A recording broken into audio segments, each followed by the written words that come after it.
KSRTC pension വിതരണവുമായി ബന്ധപ്പെട്ട കോടതിയലക്ഷ്യ ഹർജി ഹൈക്കോടതി ഇന്ന് വീണ്ടും പരിഗണിക്കും.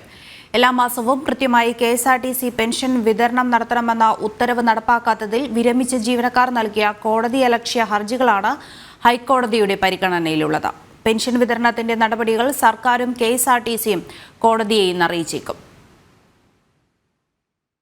ജൂലൈ മാസത്തെ പെൻഷൻ വിതരണം ചെയ്തതായും ഓഗസ്റ്റിലെ പെൻഷൻ നൽകാനായി സർക്കാർ തുക അനുവദിച്ചതായും KSRTC ഇന്ന് സത്യവാങ്മൂലത്തിലൂടെ ഹൈക്കോടതിയെ അറിയിക്കും. പെൻഷൻ വിതരണത്തിൽ സർക്കാർ സഹായം നൽകാൻ മുന്നോട്ട് വരണമെന്നായിരുന്നു സിംഗിൾ ബെഞ്ചിന്റെ നേരത്തെയുള്ള ഇടക്കാല ഉത്തരവ്. പെൻഷൻ വിതരണത്തിൽ സർക്കാർ സഹായം ലഭ്യമാക്കണമെന്ന ഉത്തരവ് നിലനിൽക്കെ KSRTC മുൻ ജീവനക്കാരൻ ആത്മഹത്യ ചെയ്തതിൽ ഹൈക്കോടതി കഴിഞ്ഞയാഴ്ച ഇടപെട്ടിരുന്നു. KSRTCയുടെ അഭിഭാഷകനെയും സർക്കാർ അഭിഭാഷകനെയും വിളിച്ചു വരുത്തിയായിരുന്നു കോടതി വിശദീകരണം തേടിയത്.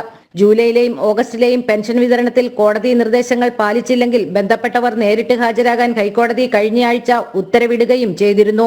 എല്ലാ മാസവും കൃത്യമായി KSRTC പെൻഷൻ വിതരണം നടത്തണമെന്ന ഉത്തരവ് പാലിക്കാത്തതിൽ വിരമിച്ച ജീവനക്കാർ നൽകിയ കോടതിയലക്ഷ്യ ഹർജികളാണ് ഹൈക്കോടതിയുടെ പരിഗണനയിലുള്ളത്. ജനം, കൊച്ചി.